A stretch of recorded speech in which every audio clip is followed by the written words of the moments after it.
Good morning, everyone, and welcome to the Rangers Review morning briefing for Friday, the 13th of August. I'm Derek Clark, and I'm joined by Jonny McFarlane on this Friday morning. Jonny, how are we? Yeah, good. I'm just a little bit disturbed that it's Friday the 13th. I'm sort of half waiting for Jason Voorhees to come out of the back somewhere here. So, fingers crossed, there's no machete-wielding madman around. Yeah, absolutely. Of course, it's game day, back into action, and a huge game for Rangers this evening against Dunfermline in the Premier Sports Cup, as it's now called, the League Cup. Huge match for Steven Gerrard going into the game off the back of 3 successive defeats. Tuesday night was a sore one to take, Jonny. How big is this game? Yeah, it's very big now. I think when I was drawing up the Rangers Review rota to have a look at the type of games this month that were coming up, this was probably one of the ones that we were having less staff around and things like that, because we were thinking it might be more of a rudimentary type tie. But given the fact Rangers have unfortunately lost 3 games on the bounce, it does mean that this is now a very, very important game, not just in terms of the result, which is obviously paramount, but the performance as well. I mean, Rangers really need to show the fans that something badly hasn't gone wrong inside the club, inside the dressing room, and turn in a really good performance. I think they will. I think they'll come back. There's no reason for this to continue that I can see. So you just hope that with the players that they now got coming back into the sides, Roof's back, Kamara's back, Hagi's going to be more fit. Barisic is obviously still a player that's coming back to full fitness after his injury problems and being away at the Euros. You hope that Rangers can start clicking into gear. And I think the one thing that Steven Gerrard made absolutely clear was that this is going to be a full-strength Rangers team. And certainly from the predicted lineups that we've got on the Rangers Review website today, I think we've all kind of gone with that. The only one that I think deserves a wee slot or should come into the team, I think, in terms of like one of the players who maybe doesn't get a lot of game time at the moment. I think Nathan Patterson should come in for James Tavernier, just to give Tavernier a rest, and also because Patterson's one of these players that I think he needs games, and this is a perfect game, even though there's a lot of pressure on. But I don't think Nathan Patterson's going to let anyone down in terms of an attacking right back. So he's the one player that I think from the sort of the guys who are maybe not playing so much who should come in. Yeah, but we'll touch on Gerrard's comments. If I was in his shoes, I mean, I think my predicted lineup, I've made 6 or 7 changes, and I don't think that any players that are missing out tonight would have any complaints about that. You'll see that on the website today, folks, rangersreview.co.uk. The manager was speaking yesterday ahead of this game, Jonny. He was speaking about the exit from the Champions League. It's saying some quite interesting stuff, saying that maybe they aren't ready to compete with the likes of PSG and the Man Cities of this world. That's the stark reality of it, isn't it? If you can't beat Malmo, there's no way that you're anywhere near the level required.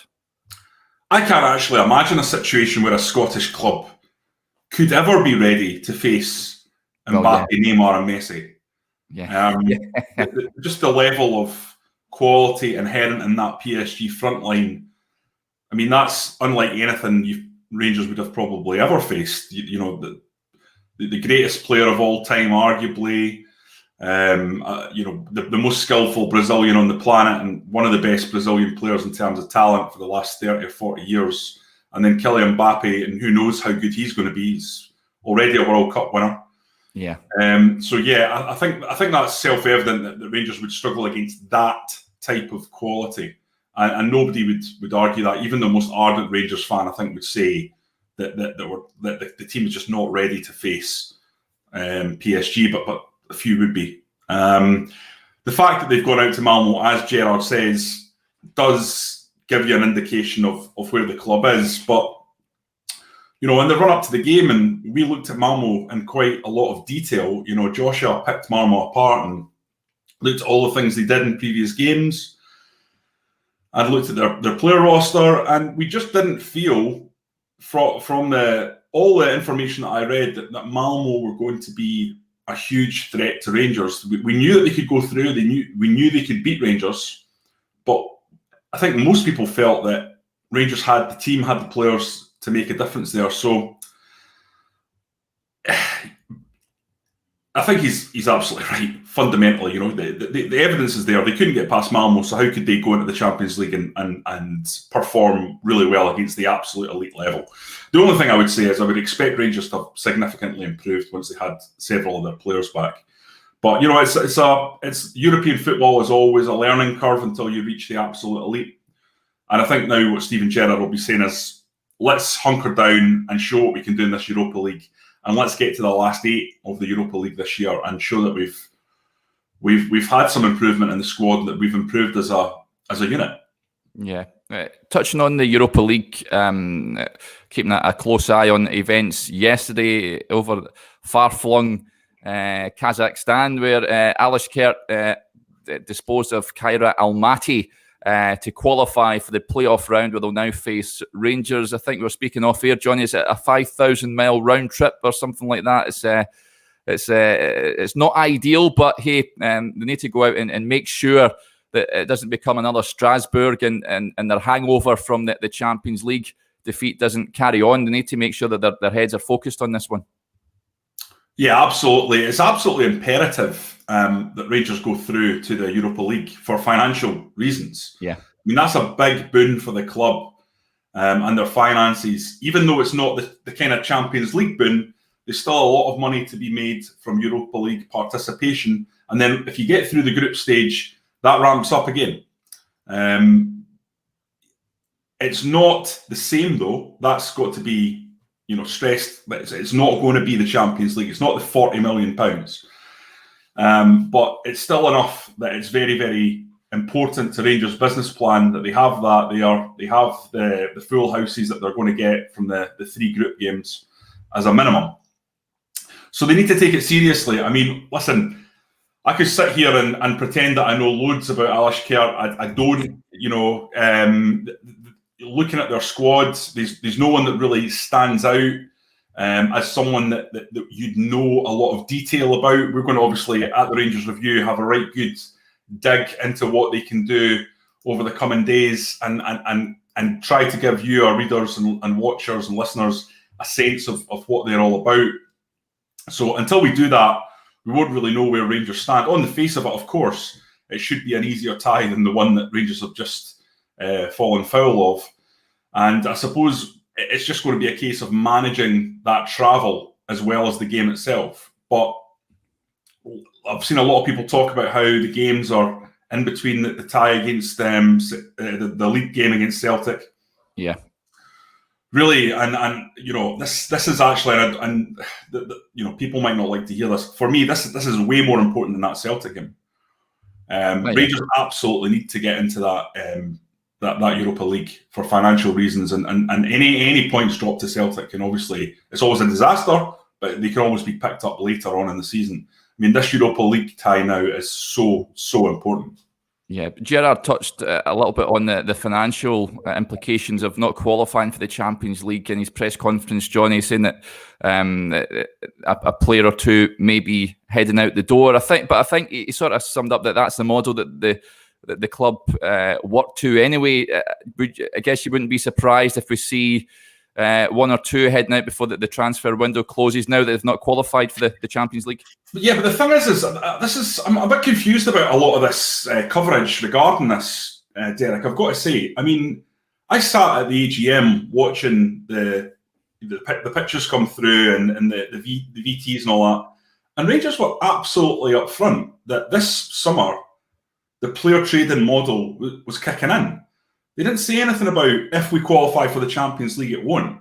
It was this summer, 1 or 2 players will have to move on as part of our player trading model. So I just don't believe, I think, as Gerrard said in his presser yesterday, if the right offer comes in at Rangers, it doesn't matter. Even if you get to the Champions League, part of the strategy of the club is to recycle players. So if you get a 16 or an 18 or a £20 million bid or whatever it is for Morelos, you say, right, okay, 10 million of that's going here, and the rest of it is going to go on to players. And and rinse and repeat. And that's how it works, and that's how it should work. Yeah. And actually, as painful as it is to see great players leave Ibrox, it should almost be like, it should become a bit of a badge of pride that the club have got themselves in a position where they can bring through players for low amounts, Glenn Kamara in for 50k, and you sell them for 10, 15 million pounds. And you know, you're always sad to see top quality talent go out the door, but that's going to be the lifebloods that keeps Rangers going, that keeps Rangers strong for the years to come. So it's a really important part of the business plan. And, you know, I think players would have gone anyway. Listen, if they don't make the Europa League, maybe more will go. And that's why it's so important. But I certainly think there was always going to be a situation where there was going to be a bit of change in terms of the player roster at Ibrox this season. And I don't think this has particularly changed that. Yeah. Finally, just a focus on tonight's match. They take on a Dunfermline side who have been a bit iffy, it's fair to say. I mean, they reached this stage by beating Stenhousemuir by 4-1. The last two games, they drew with Morton 2 apiece, and they lost 3-0 against Partick Thistle in the last league encounter. Lower league opposition, Johnny, you'd imagine Rangers would be too strong for Dunfermline, but it's going to be a cup final for them. They've got nothing to lose. Rangers can't treat them lightly. Yeah, I think there's absolutely no chance that if there was any possibility of that before the last week, that will happen now. You know, Peter Grant, say what you want about his coaching record or whatever. You know, I think he did an okay job at Alloa. Obviously, they were relegated last season, but he will get them bang up for it. He's a motivator, and he will get them well organised. So it'll be up to Rangers to go and break that down. But with the quality they have, they shouldn't have a problem with it. And if there is a problem with it, then Steven Gerrard and the players are going to face a lot of criticism, and it's going to make this last week look like a walk in the park, because there is an absolute expectation there, and there won't be any excuses that Dunfermline are dispatched. It's just as simple as that, but it's all what ifs. Rangers, you know, have to be massive favourites to go through. It's as simple as that. And, you know, we'll see what happens in the game. But if you look at players like Hadji, like Roof, like Morelos, there's quality all through that side. And, you know, a team like Dunfermline, who are sitting 9th out of 10 teams in the Championship, shouldn't be a problem. Yeah. In terms of prediction, what do you think the score will be? Put me on the spot here, Derek. I don't like that. Nah, I think probably 3-0. Yeah, I'm thinking that too. Yeah. I think Rangers will, I don't think they'll make heavy weather of it, but I think it's one of those. It's a lose-lose. They're expected to win, and if they win, it doesn't. They don't escape the criticism from Tuesday night. So it's just one of those. Win and move on to the next round. And of course, the cup competition's massive for the club this season as well, Johnny. Yeah, it's huge. One of the sticks that's used to beat Gerrard consistently as well, he's only got 1 in 9. Now, yeah. I've always argued that's an extremely myopic point of view, and cups are quite arbitrary in terms of things can go wrong in the last minute. Anything can happen in a cup game. That's the oldest cliche in the book. But at the same time, if it goes to 1 in or 2 in 12, then there'll be continued questions asked. So I think from Gerrard's point of view, he wants to pick up silverware that he's never had his hands on before. I think it's important for the club to win at least 1 cup this year, and it'll start to put some of that criticism to bed if they can go and do that. But listen, ultimately, a lot of this is just, and as Steven Gerrard says himself, it's just noise. Look, all the stuff about the cups. Rangers would like to win cups. But there's one thing that's important this year that matters more than anything else, and that is winning that league. That is gaining direct access to the Champions League. Yeah. So these people are talking about cups. It's so important for cups, and it's absolutely, Gerrard's legacy and all this.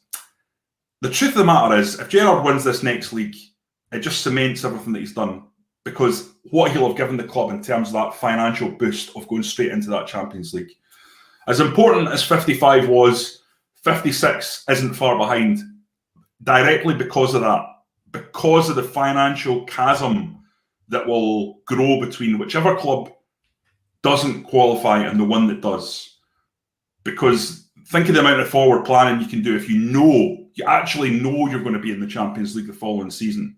You've got the revenue, you've got the TV money. So the revenue from the gates and the TV money, you write that into the accounts.